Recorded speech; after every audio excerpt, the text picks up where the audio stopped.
While scientists have dedicated themselves to studying the universe and its phenomena, it is a startling fact that we know more about the moon, space and land than we know about the oceans. From Percy Jackson to Aquaman, the world of pop culture has also used the mysteries of sea life to introduce mythological creatures of the deep sea that make their way to the surface, or drag us down to the depths of the ocean to unleash terrors. From films that focus on underwater experiments gone wrong, to marine missions going for a toss after uncovering mystery creatures, this niche genre overflows with some truly entertaining releases that are set almost entirely underwater. Today, I dare to take this plunge and hopefully uncover a few creature feature gems, so without further ado, you jump, I jump.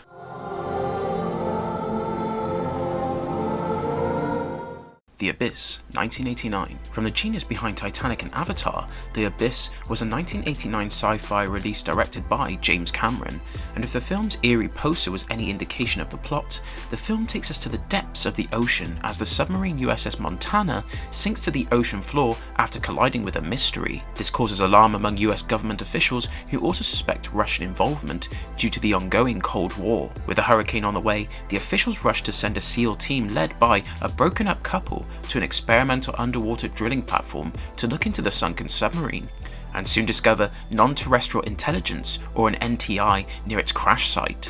What starts out as a rescue investigation soon turns into a full-fledged horror show, as they also learn that the submarine was holding nuclear warheads and that they needed to figure out a way to disarm it.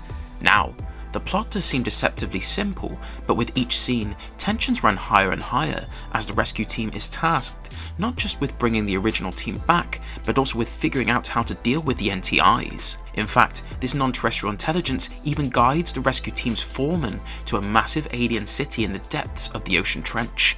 And at risk of spoiling too much, I'll wrap this up by saying that The Abyss is a cinematic experience. While the plot largely focuses on the NTIs, the subplots involving the lead couple's emotional drama, Cold War tensions, natural disasters, and underwater alien cities converge in a bone-chilling, claustrophobic, pitch-dark oceanic setting.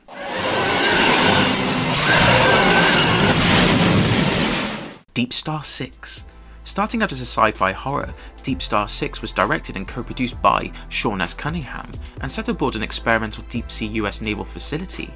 The film's tagline, "Not all aliens come from space," is enough of a hint into what awaits the facility's crew, which consists of 11 military and civilian members on a tour to test underwater colonization methods. As John Van Gelder leads the project and oversees a nuclear missile storage installation, things go awry when geologist Berciaga discovers a cavern system beneath their site, threatening his project. However, this discovery falls on deaf ears as Gelder continues the project regardless, and even calls for the cavern's destruction amid protests by Dr. Scarpelli. Unfortunately, this turns out to be a bad call, as the cavern's detonation soon creates a massive fissure in the ocean floor, releasing an unseen murderous entity. In no time, this murderous creature starts claiming more and more lives, and the handful of survivors that do make it out alive decide to abandon the Deep Star. Now, they do have to secure the missile platform before they bid adieu to their underwater home, but it proves a challenging task with the monster on their tail. As the film progresses, this entity is revealed to be a Diplodon, a crustacean-like sea monster,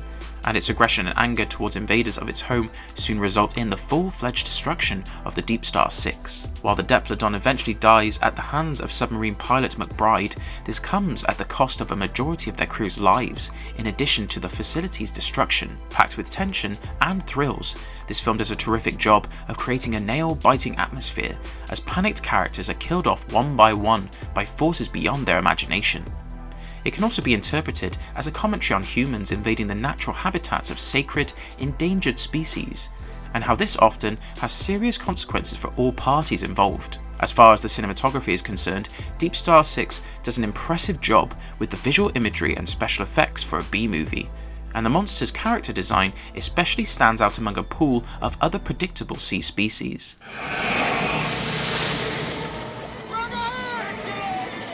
Leviathan, 1989. Directed by George P. Cosmatos, Leviathan is the perfect blend of many iconic 80s sci-fi films. The film does rip off classics such as Aliens and The Thing, but then who cares about the inspirations when the final product is packed with adrenaline-boosting chase sequences and genetic experiments gone wrong. The story takes place 16,000 feet deep in the Atlantic Ocean and follows the Oceanic Mining Corporation's 8-man crew as they embark on a mission to extract precious metals from the ocean floor. However, it isn't long before the crew encounters a Soviet wreck, Leviathan, and discovers a safe in the depths of its destruction. They decide to bring it back to their base, where they extract a videotape and some documents from it, and hit play to learn that the Leviathan's crew had died due to unforeseen problems. In the meantime, 2 of their crew members steal some vodka from the Leviathan and drink it, only to fall terribly sick and develop a genetic mutation before eventually dying. Now, this is where things get even worse. Their mutating corpses come back to life and continue to turn into twisted creatures. And that's when we learn that the original Leviathan crew had been working with live mutagen cells. As their experiments failed, they found themselves falling victim to their own ideas and were cloned into underwater monsters. And you will find yourself experiencing some deja vu with the body horror elements that turn humans into terribly shaped gooey monsters. Now, Leviathan might not have the most original script or alien mutation plots, but it does have a terrific soundtrack, some compelling special effects, and a fairly well-reputed cast that makes the film a decent watch.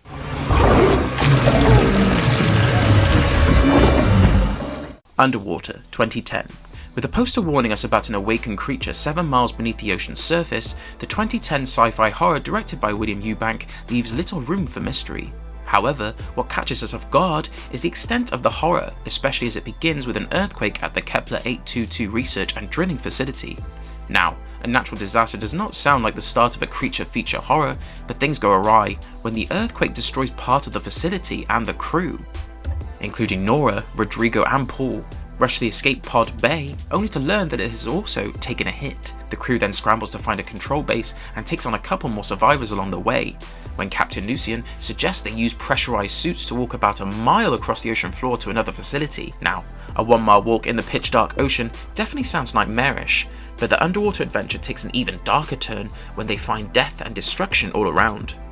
In this journey, they also come face to face with an undiscovered species responsible for many of their peers' deaths, and the plot continues to follow their adventures as they set across the ocean floor, dodge humanoid oceanic monsters, and eventually reach their escape pods, only to learn that only 2 of them are functional. Kristen Stewart does a spectacular job as Nora as she sacrifices herself and comes to terms with her impending death to ensure that the others make it out alive. And without revealing anything more, I will say that Underwater is no standard sci-fi film with a creature chasing after a deep-sea research station's crew. Instead, the film is packed with action as the survivors navigate their way through the facility's submerged corridors and evade these humanoid monsters. And if you're looking for some fast-paced action, terror-evoking suspense, and a twist ending, this one's definitely for you. From the abundant mutants, it is obvious that the machine is still producing. The Rift. Endless Descent, 1990. Also known as Endless Descent, The Rift is a 1990 Spanish sci-fi horror film directed by Juan Pica Simón that involves a submarine rescue mission, mutated creatures and submerged research facilities. However, it does put a spin on the typical oceanic setting and follows an experimental submarine, Siren 2, as it tries to search for the missing Siren 1, only to end up in an underwater cave.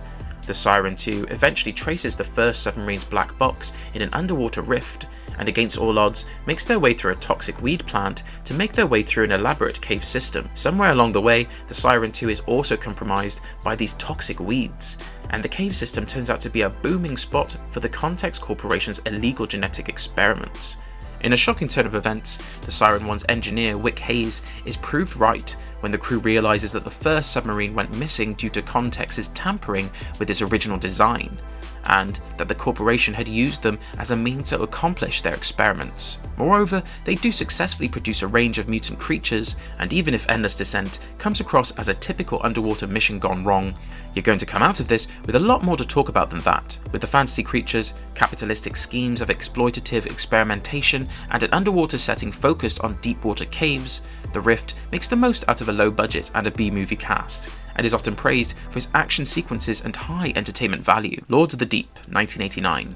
Directed by Marianne Fisher, Lords of the Deep was a 1989 sci-fi thriller that follows an underwater colony under attack by alien life forms, offering a refreshing take on the standard mutants terrorizing humans formula. Instead, this film establishes that humans had finally conquered the ocean, with America boasting a self-contained undersea laboratory that was soon to begin an elaborate undersea mining operation. However, humans must always know better than to be proud of colonizing the ocean, and it does not take long for the alien sea creatures to defend their homes. What follows is a whole lot of chaos as Commander Stuart Dobler tries to contain the damage and even quarantine the crew members, only to face resistance from Claire, who believes the world has a right to know.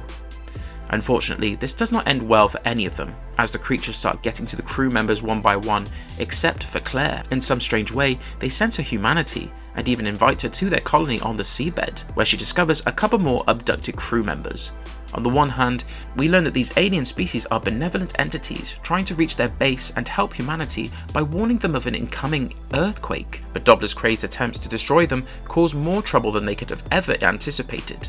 While I don't want to spoil the ending, I will say that the film does have a heartwarming message, as the aliens go above and beyond to save humans. And in a world where aliens are often painted as twisted or evil, Lords of the Deep goes the other way to show their humane side.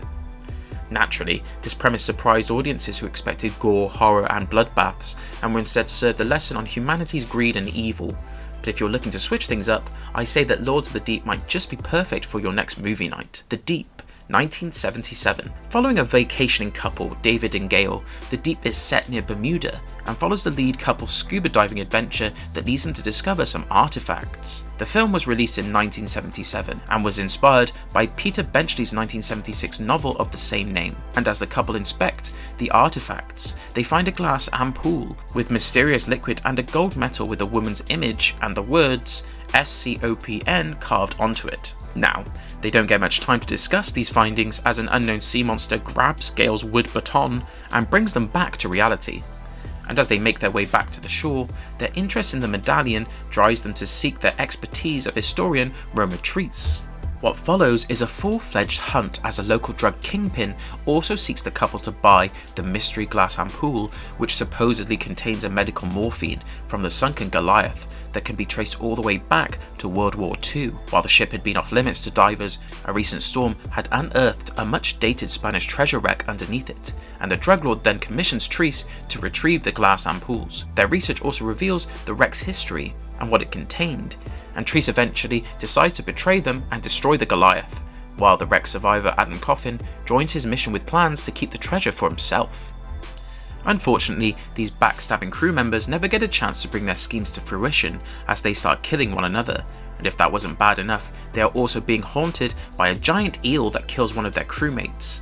At the end of it all, Treese does manage to recover a gold dragon necklace that establishes provenance before blowing up the Goliath and ensuring that it won't ever be haunted by greedy drug lords or thrill-seeking divers again. While most films on this list feature humans hunted down by alien species or genetic monsters, The Deep is a uniquely thrilling take on deep-sea exploration, wrecks and accidental treasure. Among other things, the film is worth a watch just for its beautiful underwater photography, prolonged open water and underwater sequences, and shipwreck exploration scenes that even earned it an Academy Award nomination.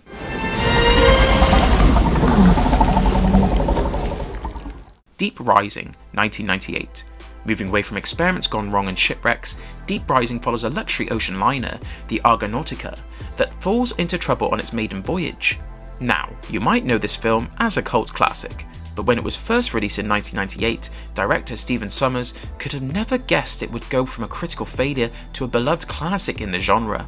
Coming back to the plot, the Argonautica continues its voyage only to meet with an unexpected accident as unseen horror creatures seize the vessel and slaughter the passengers, while an unidentified saboteur disables its navigation and communication system. However, this does not even turn out to be the worst of their troubles, as soon enough, a boat full of mercenaries stumble upon the vessel and board it in the hopes of seizing the Argonautica and looting the passengers. However, they are unaware of the bloodied fate that has befallen them, and they arrive on board only to find that it is overflowing with monsters. Eventually, we do learn that the saboteur was none other than the ship's owner, Canton, who had also arranged for these mercenaries to strategically loot the Argonautica's passengers so that he could collect insurance, and that he also intended for the passengers to make a safe escape. Unfortunately, he did not see the monsters coming, and he later theorizes that these species had evolved from Otoya, a species that was known for draining their victims' blood and then ejecting their bloody carcasses. The film progressively gets more and more gory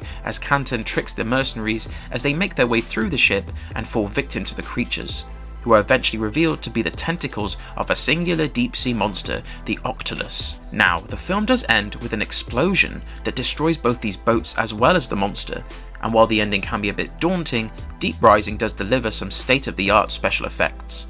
Notable shots of underwater sequences, lavish ship interiors, and an eerily daunting massacre that turns a lavish ocean liner into a graveyard. The tentacled man-eating monster also deserves a special shout-out for turning an insurance fraud-inspired crime into a full-fledged bloodbath, and all things considered, Deep Rising truly exceeds all expectations that one might have from a B-movie. 47 Meters Down, 2017. Directed by Johan Roberts, 47 Meters Down is a tale of a vacation gone wrong as it follows two sisters as they end up getting trapped in a shark cage in the depths of the ocean. It so happens that Lisa and Kate get talked into a shark diving excursion that allows them to get close-up looks at these magnificent sharks while being safe in an enclosed cage. But unfortunately, a mechanical failure causes the cage to plummet to the depths of the ocean. With barely enough oxygen to survive for an hour and great white sharks circling them, these sisters are then forced to fight against all odds for survival and fight their way to the top. Unfortunately, their path back to the surface is at least 47 meters long, and the film creates such a tense atmosphere that even I found myself feeling claustrophobic and short of breath in the comforts of my home.